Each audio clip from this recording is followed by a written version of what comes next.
Okay, so on the first part of the question regarding the sensors, so all of those vehicles that you saw were operated on LiDARs and radars. Um, and further evolving the technology would also include cameras, which was not the case, though, for that one. But um, that would especially help for simulation, so to collect data, for example, for simulation through a camera, to be able to, add some more rain in simulation, and add the cameras onto that. But mainly they run on LiDARs and radars for the all-weather conditions. And all-weather means, for Ward especially, it was 100 millimeters of rain per hour. So beyond that, the vehicle won't be able to operate on LiDAR and radar alone. I'm not sure I got the second part of the question. So what type of situations or use cases would you mean? It looks like the setup was there's a specific task to do, put that from there to there, and nothing, and no variability, let's say. Oh, so okay, if I the see. situation Yeah. would change, or if there would be a different task, Yeah. how much effort is this to transfer this function? Yeah, so obviously, yeah, the technology has to evolve with that. So within software increments, we add more features to the technology to be able to address different types of situations or tasks. But in logistics, to be honest, most of the tasks are very straightforward and similar. So at an airport, it's bring the luggage from A to B to C, or even on industrial sites, is bring material from A to B and back. But within those tasks, to address different types of scenarios, that's actually the most interesting part, because I don't know if you've ever sat at an airport and looked at the traffic that goes around. It's kind of crazy, and it seems a bit unregulated, even though it's regulated. So, and then, I don't know, if suitcase falls off, so you have to have obstacle circumvention, for example. You can't just go on a straight line. You have different types of vehicles crossing. You have the aircraft, so it's very complex. So actually, these types of scenarios, it's what's very interesting. And adding additional tasks is not the most challenging technical part. If I see correctly, I think you were also looking for the scalability of these solutions for different applications, and you indicate, right? I think this was more or less answered, yeah, because you said, okay, there's some adaptation work necessary, but it's very flexible already. Yeah, I'm wondering a little bit, because I was told, Frank Seifried, Volkswagen. I was told by my co-workers that weather conditions are the most difficult part for the control unit. First rain, even more difficult snowfall, and even more difficult foggy conditions. So the diffusivity of the signal increases the rate of errors. And therefore, I think weather conditions are extremely important. So that's to confirm the relevance of such project, right? I think. Well, I don't think that you're going to disagree on that. Any further questions? Yes, Sven. Yes, hello, Sven Jansen from Tino. Apologies for my questions in most of the sessions. This time a question also related to the Modi project. I was just wondering what kind of communication you had in Award with, let's say, non-standard roadside equipment, and specifically the barriers, which are also a topic in Modi. And yeah, we were wondering what kind of recommendations you could give what kind of method or what kind of communication to use for that. That's a very good question, which I'm not fully able to answer, I must say. I'm sorry. I know that the traffic lights that were installed at the hub-to-hub use cases were based on CITS, so it's a basic V2I communication infrastructure. But and I would say that probably was the same for the barriers at the port, but I'm not sure. So if I may come back to you with a more satisfying answer, I would love to do that. Perfect, thank you for that. And maybe we can put that also in the summary of the session so everyone can see the answer as well. So, any further questions? I'm now at the back. Yes, Jarek. Sure. How could I overlook you? Sorry. Thank you for coming all the way. Sorry for sitting in the back. Sorry also for not saying hello. Natasha, question to you. Hey. For the cognitive workload, I have to say that. Jack, can you come a sorry. bit My name is closer, Jack Rotzinger. because I work for Toyota Motor Europe. Yeah. And I have a question related to the topic on high drive cognitive load. Because in one of your last slides, Natasha, I saw that you were saying that the gaze behavior changes with age, so that coming back to being responsive on a higher quality changes with age. If I read between the lines, then that means also to me that gaze behavior alone cannot tell me enough about cognitive workload. Gaze behavior is what, sorry? Gaze behavior cannot tell me enough about my cognitive state of mind. Yeah, this is actually what we're doing with you guys. So if you're around, we're doing a presentation next week on this. So gaze behavior, well, there's very strong evidence that when you're thinking, your eyes don't move. Do you agree with that? At the moment, I'm looking at you and I'm thinking very carefully. So at the moment, I would say and no. Driving. And driving. So basically, your eyes freeze when you're thinking. One thing. Second thing is, and it's very interesting, one of my students just presented some gaze data, and it reminded me all the way back to my first supervision meeting where my professor said, how big do you think that elephant is? And I looked up and left. That's the other thing that happens, is that your gaze really can tell you a lot, actually, about what people are doing.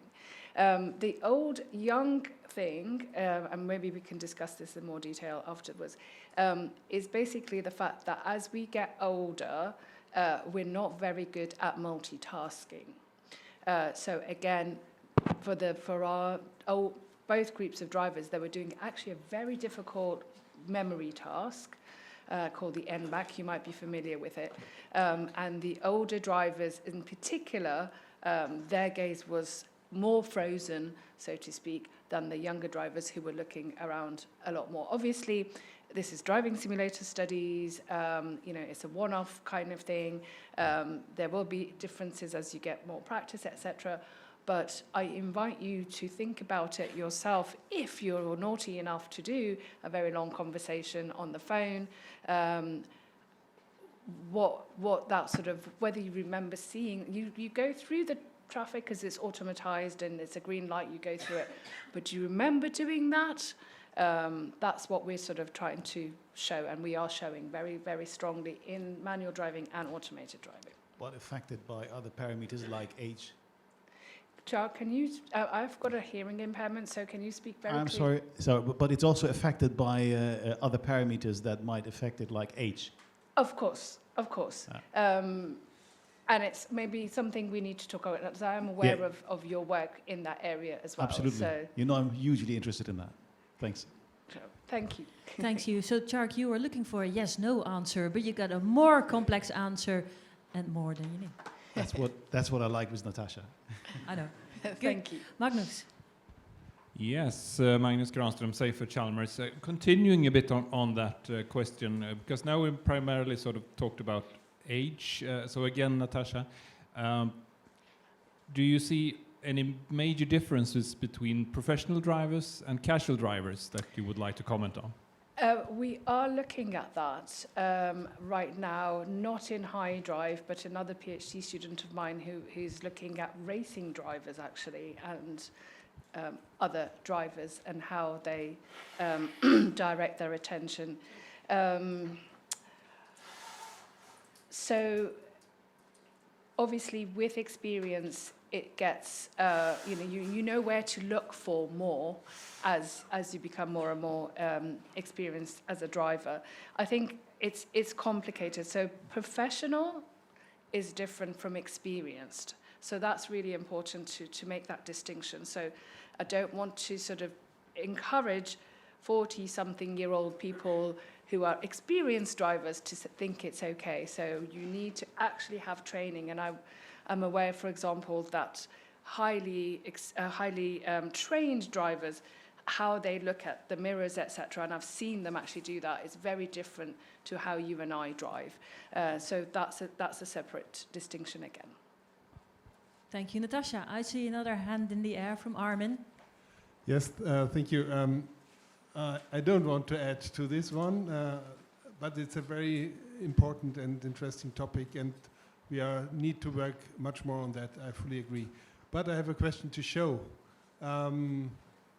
The KPIs which were mentioned, will we see at the end of the project a kind of summary explaining in detail about the KPIs around safety and convenience? So I'd like to understand better what of these, let's say, early urban level 4 use cases really had safety issues, and how big was the convenience for the users. This would be, I think, the most important result from show. Yeah, so there'll definitely be both of those covered. On the, sorry, you said safety and the convenience. So yeah, on the safety side, in terms of there'll be impact assessment in terms of the vehicles and their performance themselves, and things like hard braking and any incidents like that, incidents with other road users. There'll be something specific on interaction with vulnerable road users.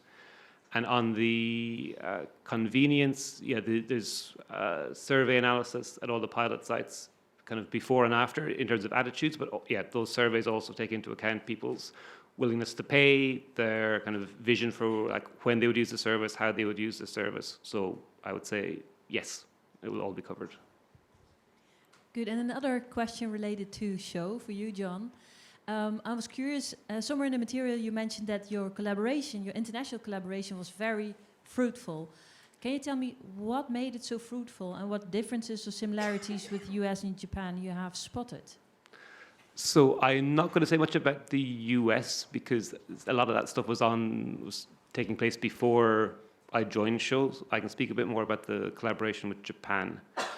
I think what's been quite useful there is firstly just a very open discussion and sharing of experience. So the colleagues there have been quite ready to discuss where they are with their deployments, what issues they're facing.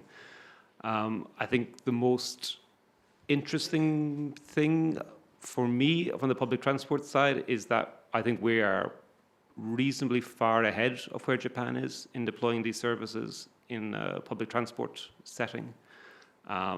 But saying that, what the Japanese government have in mind in terms of deploying large-scale pilots in the next 4 or 5 years, they'll catch up quite quickly, I think, just with the volume that they're aiming for.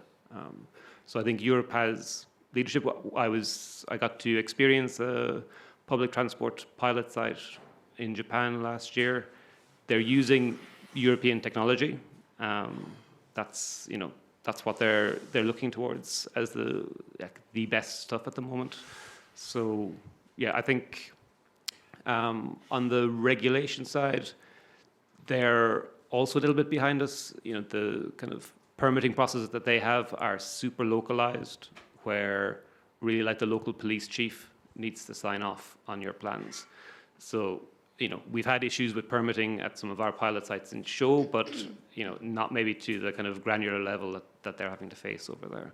So I think there's a lot to be shared in that kind of area of the regulating and the permitting as well, though it's, there are definitely kind of cultural differences to the approaches. Yeah, thank you. But I think within Europe we also have some cultural differences, so yeah, maybe good to take them into account anyway. Yeah. But thank you, John. I think you've had some time to think about your future questions, so who's next? Yes.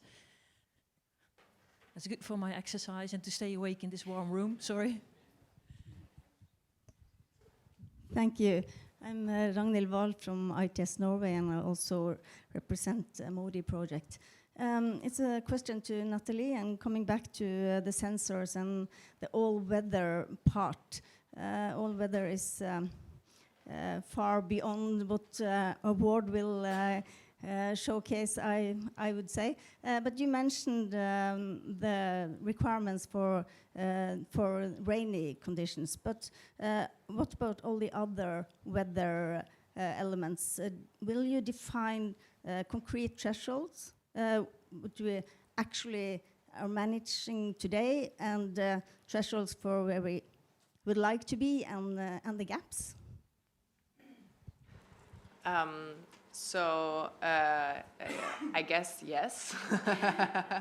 I don't know if the project coordinator would agree with me, but I know that as a technology company, so speaking for EasyMile and providing the technology, definitely we need to do so, because I agree with the Volkswagen colleague who said that fog, for example, was the most challenging weather condition to address, and I fully agree. So with rain, we can handle quite heavy rain, and we can test that quite nicely as well in rain tunnels. We can simulate snow. We've been testing snow in Oslo, light snow to mid-snow. When it comes to very heavy snow, we're not there yet either. And I think that also means that the sensors, so not only the software behind it, but definitely the sensors and the sensor fusion needs to evolve. So we need to have more research and development in for the sensor sets as well, because we also see that the sensors that we're trying to find on the market, sometimes they're just not there. So for LiDARs, we're quite good. For radars, there's definitely room. And for cameras, we just need to work basically on the software that's behind it, so to further work on the AI that basically enables us to use that sensor. Thank you. And I think maybe you need a more detailed discussion that you can learn something more in detail from the project. Natasha, you wanted to step in, right? So yeah, I'm definitely not the technical person, so please just don't ask me any questions. But HiDrive recently demonstrated, in fact this time last year, in heavy, northern Finland, Lapland, we had some demonstrations of the technology there, and it was quite fascinating. I was in the vehicles, and very heavy snow, no lines on the road, etc. Quite impressive. There is a video, and I'm sure if you want to talk to our colleagues at VTT, they can tell you a bit more about it. Thank you for that addition. Thank you. Further questions? Raising hands means a question, so David, I'd say making a picture, that's different, yes. You're getting shy at the end of the day. Not too shy yet. Tom, it would have been strange to have you in the room without any question. Yeah, thank you. So I have a question. So when you reach the end of the ODD and you get a request for a takeover, well, I think it makes a difference whether it's expected or unexpected. Can you say something if it's an unexpected takeover, it is initiated, but the driver does not respond? Have you looked into any minimal risk maneuvers? Can you say something about that? Yeah, that is a challenging one, and I have to say, I only recently came across the expected versus unexpected, because for me, if it's a high level of automation, I don't think there should be any unexpected. Is my answer. So of course things can fly from the sky, etc. And I think that's what makes level 3 perhaps more challenging than level 2, because at least with level 2 the user is monitoring. Level 3 they're not expected to monitor, and yet there is an unexpected event possible. I don't have an answer, unfortunately, regarding what can be done on that, but again, I think we're looking at places where it's less likely for these edge cases? I don't have an answer, I'm sorry. I don't know whether any of the OEM colleagues want to say more. Well, I think that that's also related to research. We don't yet have all the answers. It's sometimes hard to accept, so it's very brave of you to admit that on stage. Thank you for that. I have a question also related to show and award on the responses that you get from local authorities and operators, thinking also on the longer term implementation after the demonstrations. How do they see that? How do they appreciate it, or what changes would they like? What discussions do you have with them? For both of you, so you can decide who starts. So, I mean, I would say it varies. I mean, I think most of the pilot sites that we have in show will continue in some format. Some will continue within other projects. They're moving to slightly more complex pilot kind of phases and demonstrations, more complex environments. A few will continue as commercial operations. I think the kind of marker is that there's real enthusiasm for it, and there's a real kind of vision at a local level between the public transport operator and the authorities, and they're kind of on the same page. I think that always just makes it easier. It's not one having to convince the other. But so far, I think the feedback is positive. People see these as valuable services that are expanding public transport networks into places that were underserved. They're a valuable tool, a valuable way of serving citizens. I think there's, of course, issues to be ironed out, but I think the bulk of the issues to be ironed out are at kind of an operational level on the part of the operator, and the ties with the OEMs, questions of maintenance and keeping the fleet on the road. Those are the kinds of issues. There's not a lot I've seen where we have an authority who has permitted something and are wishing they hadn't. I don't think that's happened so far. And for you, Natalie, the discussions with operators, for instance? Depending on the different types of use cases, it's a bit different. But I would say that on industrial sites and airports, there's a lot of interest, and the same goes for ports, because one of the main factors we all know about, especially in logistics, is also the driver shortage and the shortage of just qualified workers that those industries need to deal with, and also the safety issue. I can't remember the amount of accidents happening on ports, but it's a lot. I was a bit shocked by the number when I first heard it, even though I can't remember how much it was. But the interest is there. We need to scale or to further develop the products, the systems, to be really more scalable, and then I think that's where we'll probably first see commercial use of automated vehicles, definitely in the logistics sector, on private sites. Thank you. Susanna. Yeah, my question is related to public acceptability, because this is something that we've talked about, and I think maybe in all of your projects, but maybe mostly in show and in high drive. I mean, very much so. The added benefit or the added value of having demonstrations is to be able to engage more with different users and to have an actual feeling of what they need, what their expectations are like, and so on. And so I kind of have a question: how you approach this more in your projects, and also maybe specifically in high drive. Did you collaborate, for example, with local authorities to map these user needs, for example? And then maybe more for show, again, similarly, how did you go about these acceptability issues? And a follow-up question even would be, are we looking only at users? Are we also looking at non-users? How do we, CCAM, it's not just sort of a solution for specific users. It's going to be, experienced by everybody. So how did you approach that? Lots of questions. I'll answer the first one. So not specifically with road authorities for that aspect yet. I think that the conversations have been really about getting access to the cities to test the vehicles on the user side. But I think it is really nice to see that, yes, it's about managing expectations. For example, the work that FIA, etc., are doing with these sort of road shows where we're actually getting the systems to be seen, to be tested, to be looked at. And that's a big area, I think, a big hurdle, I think is the word.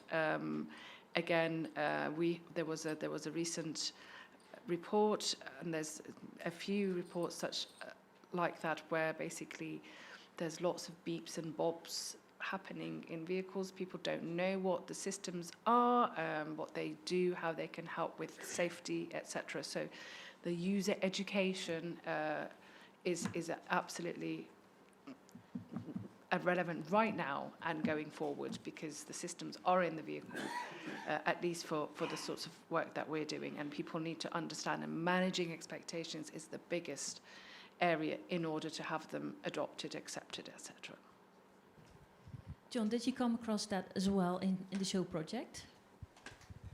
Yeah, well, I mean, the show project, we had a slight advantage, I think, in that, you know, the pilot sites are operating public transport services, first and foremost, so they're, you know, fulfilling kind of user expectations and needs that are known to a certain extent. So, you know, to go back to that pilot site in Frankfurt, they're providing an on-demand service there already.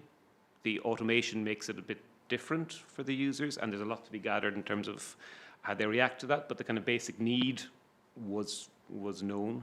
I think, yeah, in terms of the reaction to it, yeah, we've got, you know, some very interesting findings anecdotally for the moment, as far as I have, in terms of the interaction with the kind of, yeah, the implicit, explicit communication at crossings and things like that. So people looking to the onboard safety operator for this sign that they should go.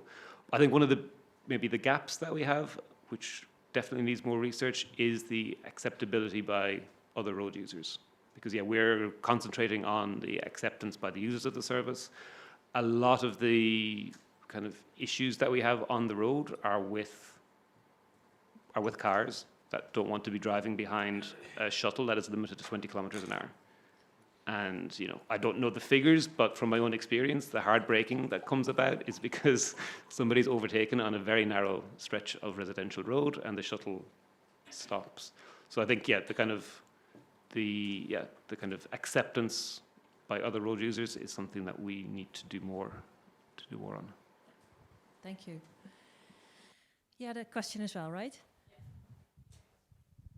It's for Natasha. I'm Gal, I'm from Correction. I want to ask about the driver monitoring method.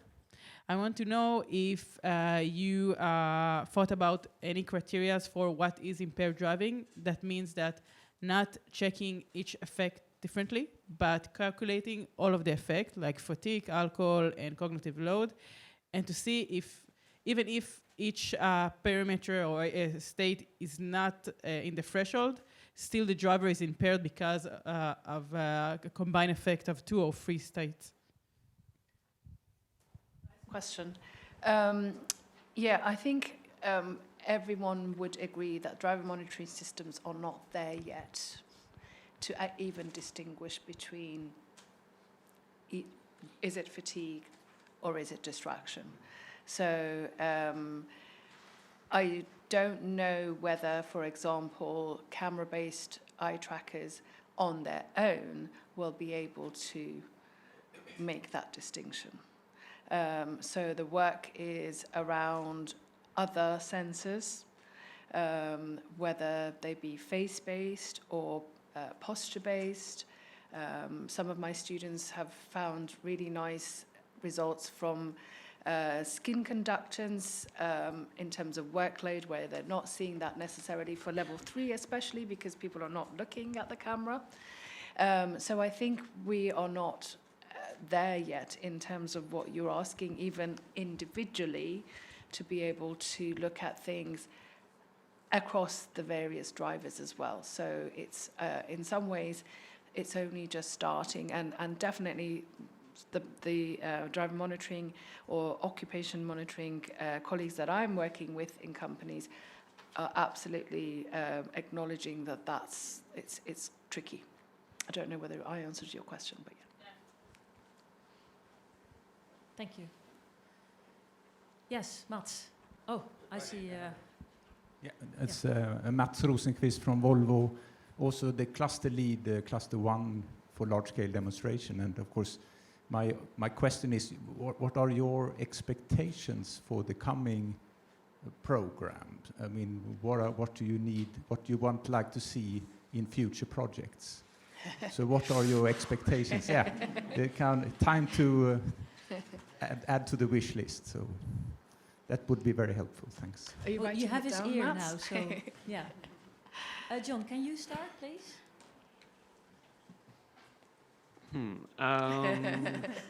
More public transport. Sorry? More public transport. Okay. I mean, at a basic level, more work on CCAM in public transport. I see Lars here. The Ultimo project is a great kind of next step from what Show was doing with larger fleets of vehicles in cities. We need more of that. I'd like to see more work on how we do the remote supervision of fleets of public transport, because that's ultimately where it needs to get to if this is going to work at a large scale. So I would just, in general, please more public transport in this sector, and yeah, the remote supervision. We need to start doing more of that. What about you, Natalie? Because I think you didn't have any public transport use case. Not in the award project, but and we were part of Show as well. So I agree on the public transportation side, but I mostly agree on fleets. Actually, we need to move towards, and that's what Cluster 1 is obviously doing, towards larger scale fleets to be able to really manage more vehicles in more types of different situations in a fleet. With remote supervision, and that also comes along or goes along with what I stressed earlier, is to work to further develop the vehicle technologies, including sensors, for example, and computing powers and all these type of things, because we're good, but we're not where we want to be, obviously. So to invest more in that. Sorry, to make it more specific, because in order for Mats to get it into the work program, he needs to be more specific. What's not good enough yet? So as I said, we're quite good on LiDARs, for example, but in radars we see that we need to work on more powerful 4D radars. I don't want to get too technical, but 4D radars, mapping, we need more HD maps in order also to be able to scale larger, because if we need to go into every community and city and rely either on our own mapping or of their mapping, we won't really get to large scale, which is very relevant also for public transportation. So for localization, HD maps available on a market would be amazing to have. And then on the longer term, the artificial intelligence for cameras, that would also be very nice to have, but that's a bit further away, I'd say, than better radars and HD maps. I think you're ticking the boxes for several of the clusters, and not only Yep. Mats' cluster number 1. But sorry about good. that. We work multi-clusteral anyway, so thank you for that. Natasha. Oh, the pressure is on. Ooh, it's going to be a long list now, Mats. So obviously it's going to have to be about the user, right? The technology and how that's going, it's not my area, how well it's going, but of course it needs to be designed for the user to understand and to use properly. And also I'd quite like to see an end-to-end journey, even within the three of us, right? I mean, it's not rocket science to think about, okay, if I want to get from A to B to C to D, how do I do that with the high drive and the show, etc.? all as one, ideally, so that connectivity of the systems. I think we are going towards more public than private in Europe, the feelings I'm getting compared to the US. But I think, for the individual driver, we've just got to be very careful. I'm thinking about road safety and how many things are in the car and what they do and don't do. So unexpected consequences of technology, just being aware that advanced driver assistance systems can be very helpful, but it can go a bit too far. So don't know if that's the right direction for a work program, but that's getting some inspiration like. can be very diverse. I was just quickly wondering, because you say, I think you and John both say kind of like when we want to move from A to B, would your recommendations be only for passenger transport to scale up in the demonstrations? So I think we need the lot, right? So again, going all the way back to City Mobile 2 and beyond that, at least what we had, and I don't know how much more advanced they are, sort of 12, 13 years later, the speed at which they travel and where they go is very limited right now. So in order for them to be useful beyond this is fun, we need to think about things like, and I say A to B to C to D, because normally women go from A to B to C to D. Men go from A to B. So thinking about all users, what do they need? How can they put whatever they've got with them in these vehicles? How do they get to the vehicle if they've got a pram or whatever? So, realistic showcases, scenarios that we can think about, at least talk about them. And we've been talking about them when I was involved in STRIA back in whatever it was before COVID. So to make it a reality, to make it acceptable, to make a real difference, I think we need to open those scenarios up and see what can we actually use them for. Thank you. That's made it more quiet, isn't it? Mats, you're satisfied for now? And you know where to find them if you want to dive deeper into these suggestions, right? Oh, that's your action then now. Sorry, what was that? Sorry. It's your action. If you want to have more influence, have a discussion, then you go to Mats. Well, if Mats from Volvo is asking that, then I'll have to say yes, won't I? So, absolutely. Oh, you're going to be busy, Mats. Yeah, David.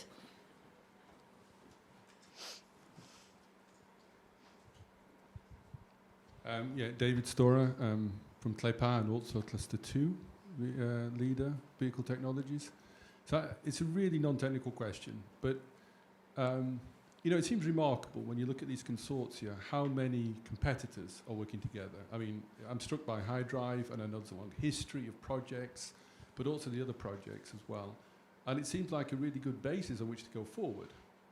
And of course, the next step in CCAM is about the large-scale projects that Mats was talking about. So my just general question, is there still the momentum, the interest for these consortia with lots of competitors to go forward and to take it to the next level? I mean, do you see that enthusiasm, appetite still there, or do you think we need to change things in terms of how these things are organized? Who's taking it on first? I will just add that I've talked for a while about we need to understand what people are doing in their level 2 and level 3 vehicles. We don't know really on a large scale, and maybe OEMs know for themselves, but I'm pretty sure they don't. Does the driver use the system? Does they know it exists? Where do they use it?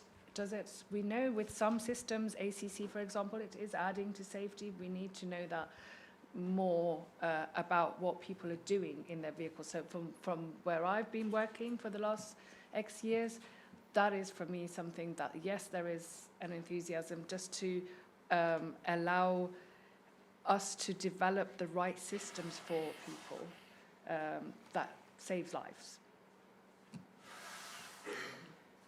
I think in the ecosystem, we're a bit moving,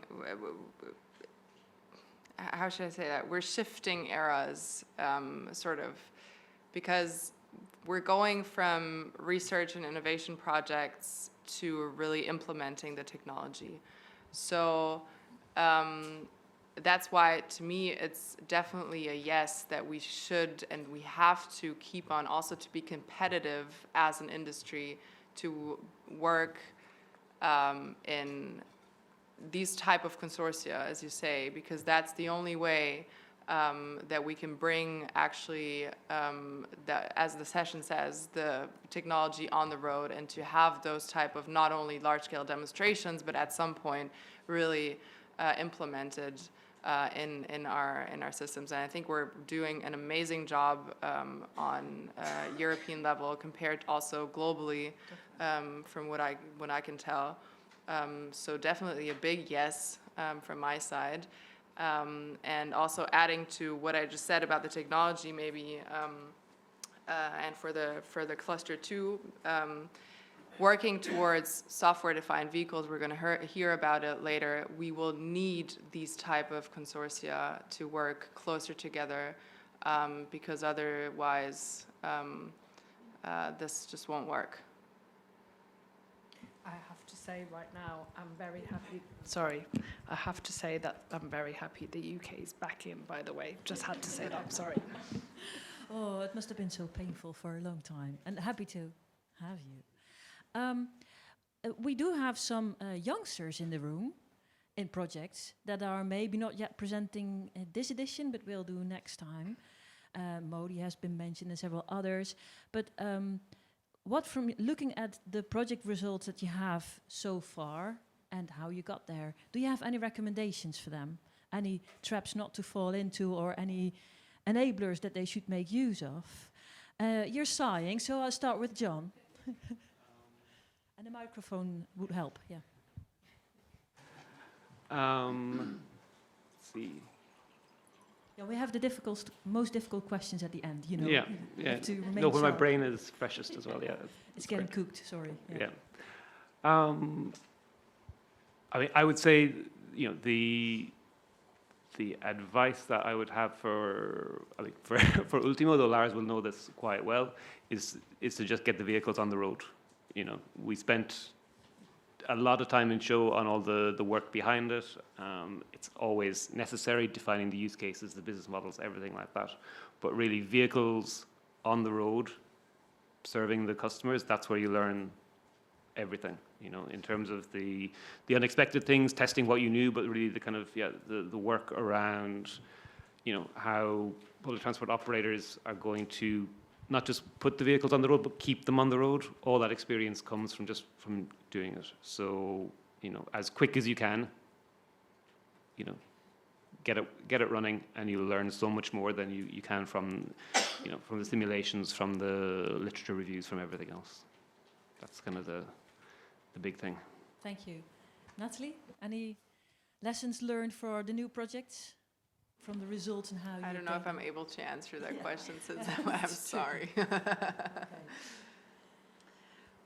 I just want to say that it's interesting, about 10, 15 years, I won't name any names, people testing things in the UK, in the lab, so to speak, came out on the road and said, it's actually much more difficult than I thought it was, which is exactly why we need to test them on the road. So, so that sort of getting the infrastructure, the people, etc., then you'll realize what you're facing. Yeah, good. I think I have a final question, but before I ask that to you, let's see if there is a question still in the room. Any hand to get raised? You've had time to phrase something. If not, and you feel sorry afterwards, you hopefully know where to find these 3 people. Reach out to them during the cocktail or at any other moment. I think you're happy to share whatever you can, whatever is asked. Most of it related to the project, at least. A question is, what recommendations do you have for future projects, for future research, maybe policy work, to support the actual implementation of CCAM mobility? So I know that the ambitions of all the 3 of the projects has been fairly high, but you also know that you couldn't solve the whole puzzle. So where is more work needed and why? What would you recommend for next steps to be made? I can, just to kind of follow up what I was saying and what Pierre mentioned, the thing that would make life so much easier is just better harmonization of permitting regulation. You know, the reason that it took so long to get vehicles on the road was, you know, more often the permitting than getting the sensors right, than getting the vehicles there. We've had sites held up because, you know, local authorities were looking for data that the vehicles weren't gathering, that had to be retrofitted to produce the data. And when we asked why they wanted the data, they didn't know. They just thought it would be nice and thought it might be useful one day to know these kinds of things. So the sooner we can kind of establish a basic toolkit that, because, you know, it's understandable that these municipalities at a local level are faced with technology that they don't maybe understand. Can be quite intimidating. If we can get a toolkit that they can trust, that they know if these boxes are ticked, if they ask these questions, if they get the right stuff, it's safe, it can go on the road. That will make it an awful lot easier to deploy this stuff. And do I hear correctly, in between your lines, that you would encourage to have a continuous dialogue between the different types of stakeholders? Because you stressed it implicitly, I think. Yeah, absolutely. I mean, it's not something that can be imposed on anybody. We need to understand the concerns as to what these services are and how they're going to operate. But yeah, anything that can facilitate quicker, safe decision making will make it a lot easier. And I've seen you, Natalie, already nodding quite much. Yeah. You've already had the challenge to maybe add fog and more snow, more rain. But I think you have some other recommendations, right? Yeah, so I absolutely agree with that. It goes for public sites, for private sites, whatever use case you look at. The education part, basically, to equip people with, you say, toolkit, playbook, whatever, the knowledge that they need to have around that technology is absolutely key at this point. So not just including the users, but also the implementers, if you will. And I had a second point which slipped my mind, but it will probably come back. So adding to that, definitely, yes. So we go to Natasha, and then if it pops up again, you get it back. I'm not sure what else I can add, but I just want to second what Natalie said a while back about, I really feel that what has been going on in Europe before CCAM as well, and now with CCAM, is something that US, for example, simply very jealous of how we are doing it. And I think the sort of slowly approach is, again, really to be commended, to make sure it's safe, to this integration across the different stakeholders, and then hopefully more collaboration across. Again, there is a little bit of science there that sometimes is missed. Sometimes maybe going back to basics, checking. But yeah, I think we're doing a really great job, and it's great that it's continuing. Thank you. Thank you so much. I don't see that you have the big lights. Susanna, did I miss anything that you wanted to discuss as well? No? No? Okay, good. Actually, we prepared a list of, I think, about 200 questions, but we realized we didn't have the time to do that. And this is, of course, not the last session of today, so I hope you'll get some energy in the, about 15 minutes that you do have in between now and the next session, which starts at 6:20 downstairs. The plenary session closing today. Well, closing today it's not, because we have, of course, also the cocktail. Afterwards, most of you will be heading elsewhere. And yesterday there was the issue that there was a huge queue in front of the desk to make a reservation for the taxi. So if you're smart, go there in time or in between things and not at the moment you want to leave. Make your taxi reservation in time. And use public transport. That's a good one. Or active modes of transport is also fine. Thank you very much. Thank you for being here, for the good questions. And a big thank you for the speakers and for Susanna as well. Thank you.